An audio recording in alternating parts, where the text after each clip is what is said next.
Paz do Senhor para todos, sou o pastor Vantuil, Igreja Congregação Missão Maranata. Eu vim aqui trazer para vocês o estudo bíblico da nossa lição da Escola Bíblica Missão Maranata.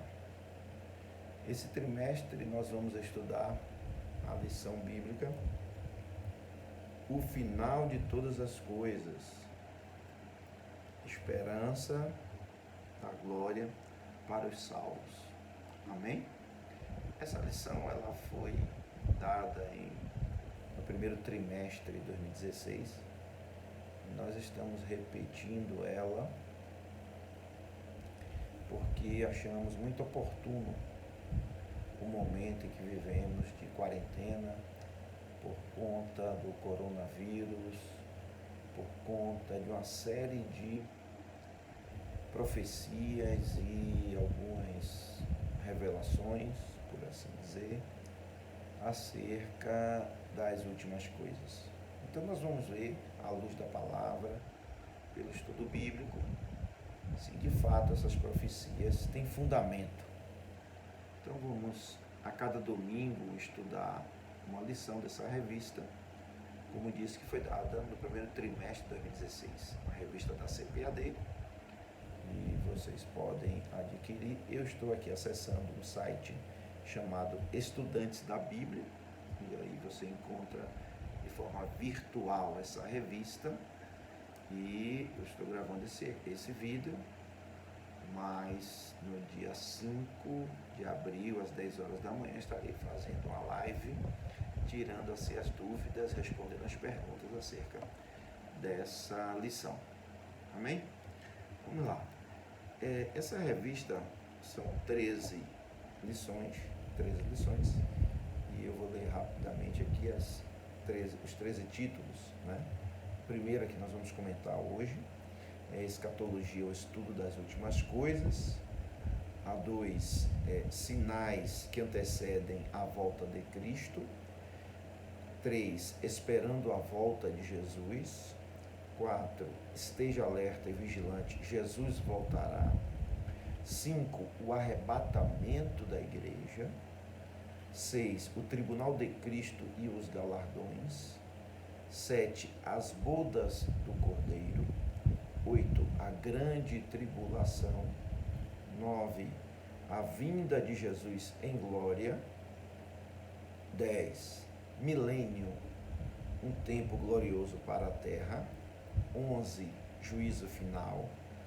12, novos céus e nova terra.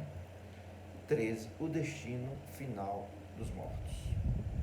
Bem, lição número 1, escatologia, o estudo das últimas coisas. O título já define o que é escatologia, o conceito de escatologia, né? Uma ciência que estuda as últimas coisas. Então, essa revista, como disse, tem um título de O Final de Todas as Coisas, Esperança e Glória para os Salvos. O comentarista, o pastor Elinaldo Renovato, né? Como disse, a lição foi dada no primeiro trimestre de 2016. No caso, esta lição específica, 3 de janeiro de 2016. O texto áureo, o texto principal está em 2 Timóteo, capítulo 3, versículo 1, que diz assim: sabe, porém, isto que nos últimos dias sobrevirão tempos trabalhosos. Tá? Uma verdade prática para esta lição nos diz o seguinte: o estudo da escatologia bíblica traz ao coração dos salvos a esperança de um dia estarem para sempre com o Senhor Jesus Cristo. Amém? Temos a leitura diária, como é de costume, né? Já é a didática das revistas CPAD, diga-se de passagem, né? Um alto nível didático, muito conhecimento teológico e didático. A leitura bíblica em classe está em Mateus 24, versículos 4, 5, 11, 13 e 1 Tessalonicenses 1, 10, que diz assim: Mateus 24: E Jesus respondendo disse-lhes: acautelai-vos que ninguém vos engane. Porque muitos virão em meu nome dizendo eu sou o Cristo, enganarão a muitos. E surgirão muitos falsos profetas, enganarão a muitos. E por se multiplicar a iniquidade, o amor de muitos se esfriará. Mas aquele que perseverar até o fim será salvo.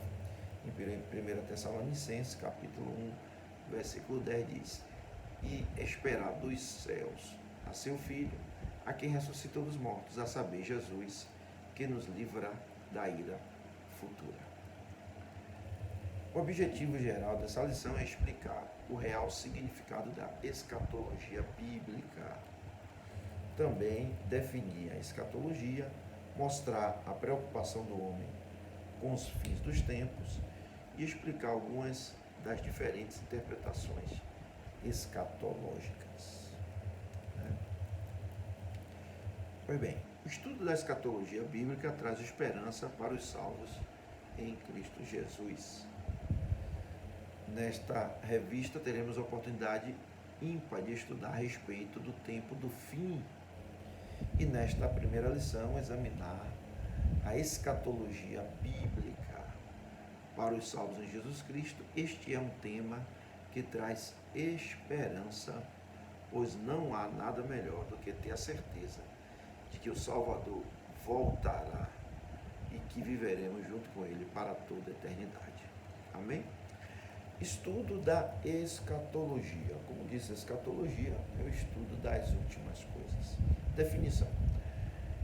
A palavra escatologia tem origem em dois termos gregos. Eschatos, que é último, e logos, que é estudo, mensagem, palavra. O termo grego é cognato, significa últimas coisas, né? Daí vem a expressão estudo ou doutrina das últimas coisas. Portanto, a escatologia é o estudo sistemático das coisas que acontecerão nos últimos dias.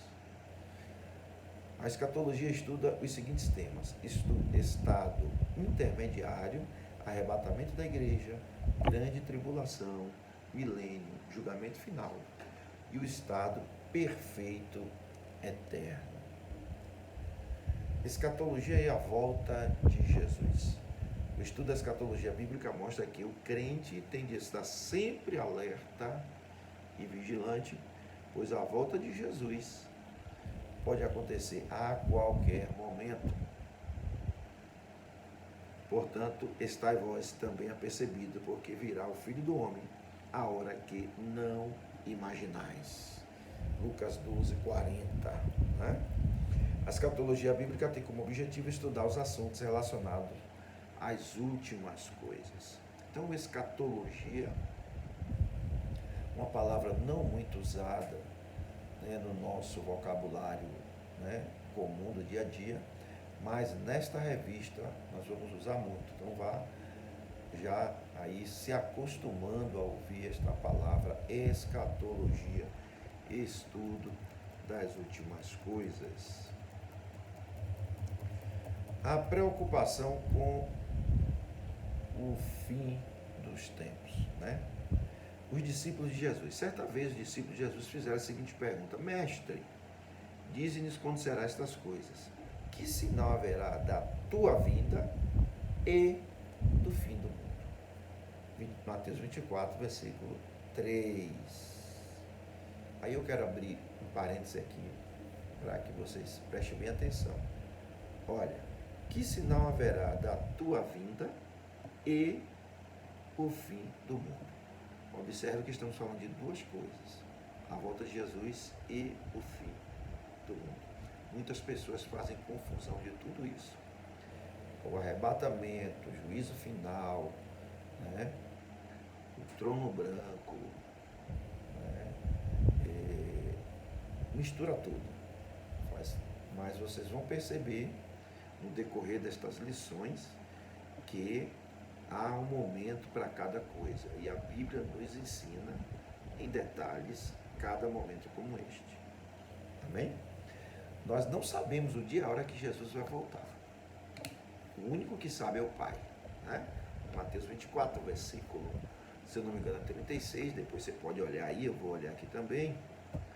Mateus 24, versículo, se eu não me engano, 36, que nos diz: nem os anjos, nem o Filho, tão somente o Pai é quem sabe o dia e a hora. Mas daquele dia e hora, é o 36 mesmo. Daquele dia e hora ninguém sabe, nem os anjos do céu, mas unicamente meu Pai. Então observe que só o Pai sabe o dia e a hora que Jesus vai voltar. Porém, lhe digo, os sinais da volta de Jesus, os sinais do arrebatamento da igreja já se cumpriram. Eles estão se repetindo. Voltemos à lição. As previsões falsas sobre o futuro é o que devemos ter cuidado. O homem sempre se preocupou com o fim dos tempos, por isso, o grande número de falsos profetas e falsas previsões quanto ao futuro da humanidade. São inúmeras seitas e falsos profetas que já marcaram data da vinda de Jesus e o fim de todas as coisas, pois todos erram. Por que erram?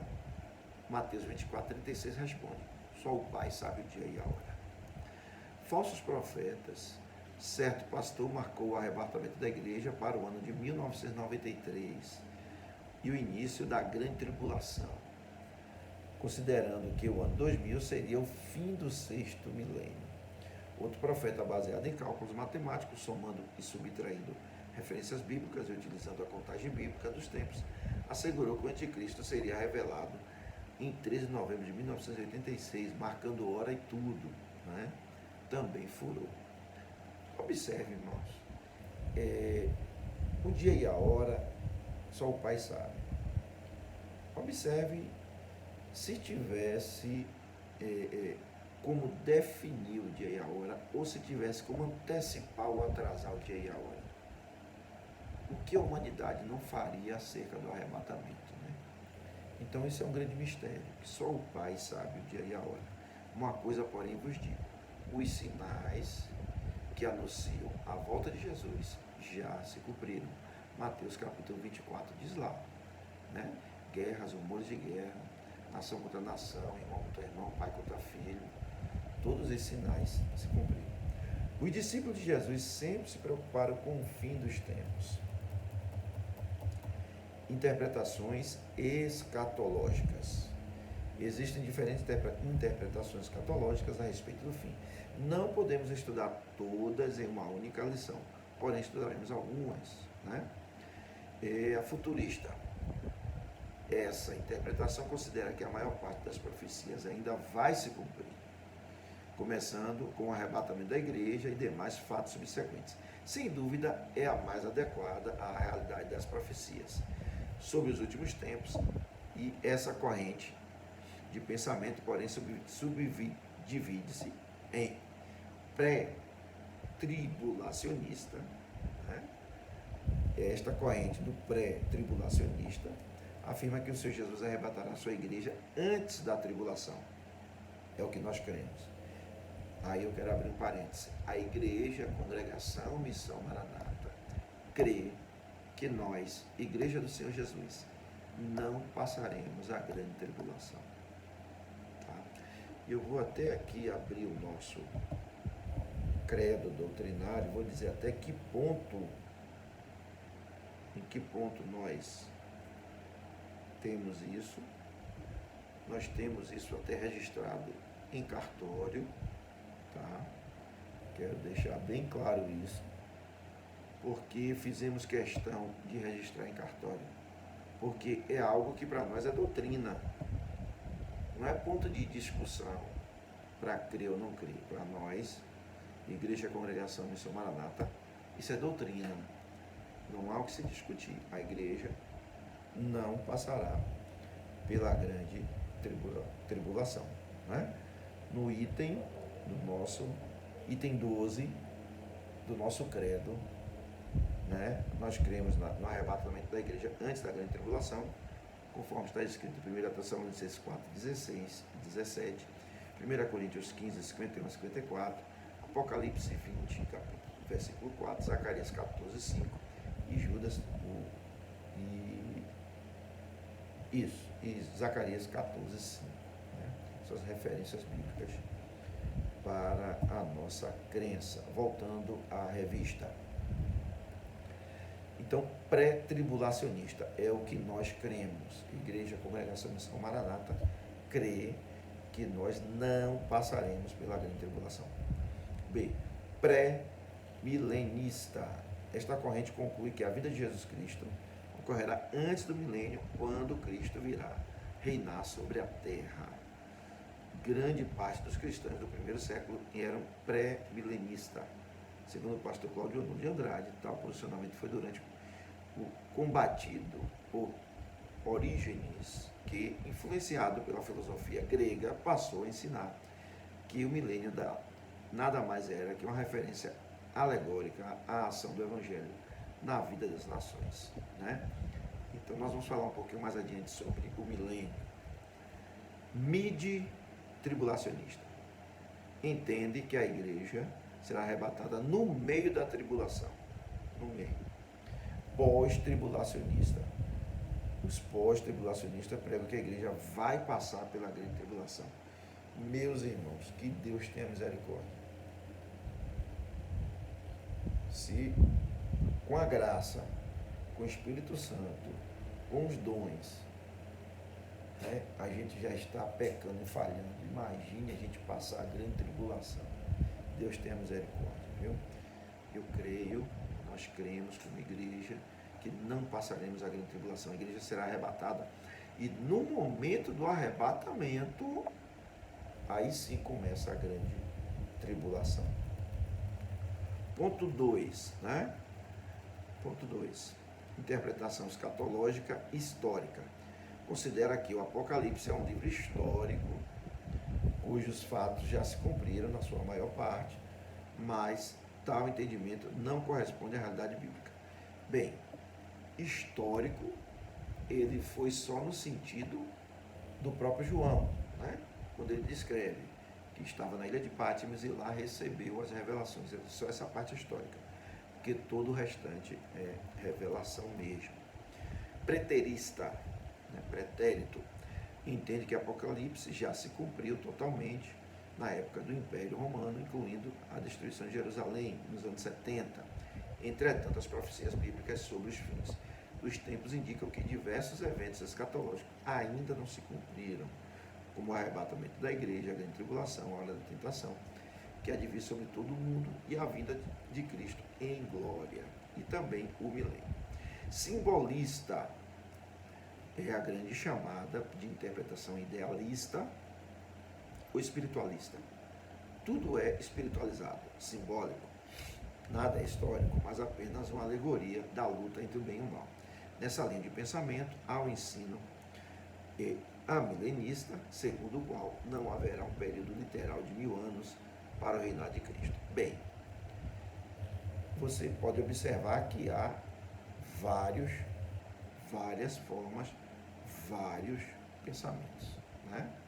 Nós cremos, né, na pré-tribulação, onde nós não passaremos pela grande tribulação, que é a interpretação futurista, né, do livro de Apocalipse.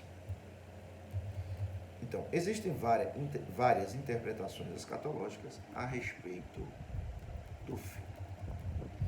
Bem, observe que eu estou sendo bem rápido, né, bem dinâmico no texto, porque não dá, é um assunto bem amplo, complexo, mas nós estamos falando pontualmente em termos, assuntos bem específicos da escatologia. É claro que a gente precisa se aprofundar muito mais. Então você que está me ouvindo aí agora, você vai pegar a Bíblia, pegar outros livros, pegar outros estudos e se aprofundar. Esse vídeo, eu repito, eu vou deixar no YouTube, tá?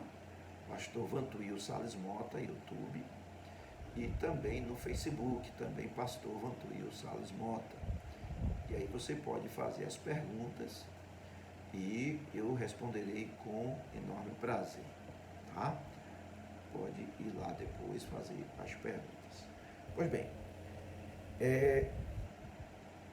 defendendo a interpretação futurista, que se revela como a melhor, ajusta-se a boa hermenêutica sagrada, segundo a qual a Bíblia interpreta-se a si mesma. É o que nós queremos.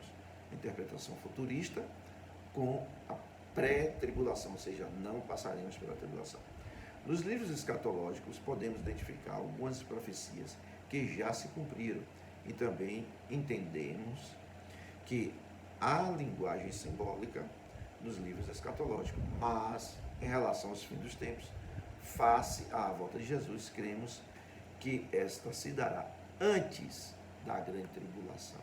Nós cremos também desta forma, né? Cremos também desta forma. Então, eu quero aqui deixar este Vida, né, com a lição 1 da nossa revista desse trimestre. Eu digo, repito, nós estamos repetindo a revista que foi dada no primeiro trimestre de 2016, né? Essa revista tem por título O Final de Todas as Coisas, Esperança e Glória para os Salvos. Hoje a lição é o número 1, Escatologia, o Estudo das Últimas Coisas, que foi dada em 3 de janeiro de 2016. Estamos repetindo, porque por causa desse momento em que tem muitas profecias, né? Muitas situações que o vírus, o coronavírus é de laboratório, o coronavírus já é as enfermidades que citam em Apocalipse, o coronavírus, então muitas situações. A gente vai ver acerca da luz da Bíblia, a luz da Bíblia melhor dizendo, né, que não é bem isso, tá certo? Muitos acontecimentos escatológicos só existirão após o arrebatamento da igreja, então não podemos afirmar isso, né? E Jesus não voltou, porque em 2 Tessalonicenses capítulo 2, né? Vamos ver aqui, em Tessalonicenses capítulo 2, deixa eu ver aqui, Paulo afirma: ainda está entre nós aquele que detém o filho do diabo, e por isso podemos dizer que Jesus ainda não voltou. Amém? 2 Tessalonicenses capítulo 2, versículo 6 diz assim: e agora vós sabeis o que o detém, para que a seu próprio tempo seja manifesto. Porque já o mistério da injustiça opera. Somente há um que agora o retém, até que do meio seja retirado. Então, ainda está entre nós aquele que detém o anticristo. Então, esse é um dos motivos, ou melhor, essa é um dos textos que nos garante que Jesus ainda não voltou. E o principal que nos garante que Jesus não voltou é que eu estou aqui e você ainda está aí. Se Jesus voltasse, nós teríamos sido arrebatados. Amém, irmãos? Que eu creio na minha salvação e você crê também na sua salvação. Amém? Mas, biblicamente falando, então, um dos trechos que nos garante que Jesus não voltou é esse. E os outros acontecimentos escatológicos dependem do arrebatamento da igreja. Quando a igreja for arrebatada, aí sim, é como se apertasse o botão. Aí começa a grande tribulação na terra, começa as bodas do Cordeiro no céu. 7 anos depois, Jesus voltará junto com a igreja para julgar as nações, né? Aí vem o juízo, o milênio. Então, nós vamos ver adiante todos esses acontecimentos. Amém? Que Deus abençoe. Então, faça aí a sua pergunta. Se você estiver assistindo pelo Facebook, põe aí a sua pergunta. Pode colocar pela parte ali, tanto no comentário do próprio vídeo, como a parte ali naquele texto de mensagem, né? Aquela parte de mensagem. Se você tiver também pelo YouTube, você pode mandar mensagem também no YouTube, se você quiser mandar pelo YouTube. Amém? E eu vou responder com muito prazer. Mas se você estiver assistindo esse vídeo antes do dia 5 de abril de 2020, eu estarei em uma live, né? 5 de abril, domingo, 10 horas da manhã, respondendo perguntas acerca deste assunto. Que Deus abençoe a todos. Eu sou o pastor Vantuil, Igreja Congregação Missão Maranata. A paz do Senhor para todos. Eu quero orar pela sua vida. Deixa eu orar por você. Ó Deus, obrigado por essa oportunidade de estudarmos acerca da Tua Palavra. Pai querido, um assunto tão importante, um assunto precioso, que nos traz esclarecimento, Senhor, e esperança acerca da Tua volta. Ó Senhor amado, nós que buscamos, Senhor, o Evangelho genuíno, a palavra pura revelada do céu, sem emoções, sem enfeite, mas com a pureza, com a certeza de que é o Teu Espírito Santo que nos conduz em busca do conhecimento verdadeiro da Tua palavra. Ó Espírito Santo de Deus, ensina-nos a Tua palavra, para que estejamos prontos, Senhor, para a Tua volta. Para que estejamos prontos, Senhor, a não sermos enganados, Senhor, pelo inimigo de nossas almas. Ó Pai querido, não permite que nenhum dos Teus servos, por mais simples que seja, Senhor, abatido ou enganado, por se achar, Senhor, menos favorecido de inteligência e de conhecimento. Eu repreendo, Pai, no nome de Jesus, toda tentativa do inimigo em tentar abater os Teus servos, em tentar limitar o conhecimento dos Teus servos, porque o Teu Espírito, Espírito Santo, tu que és o nosso Deus, é Tu que nos dá o entendimento da Tua palavra. E obrigado por isso, Santo Espírito de Deus, por nos dar entendimento da Tua palavra. Obrigado, Pai. Obrigado, Jesus. Muito obrigado, Santo Espírito de Deus. Amém. A paz do Senhor para todos.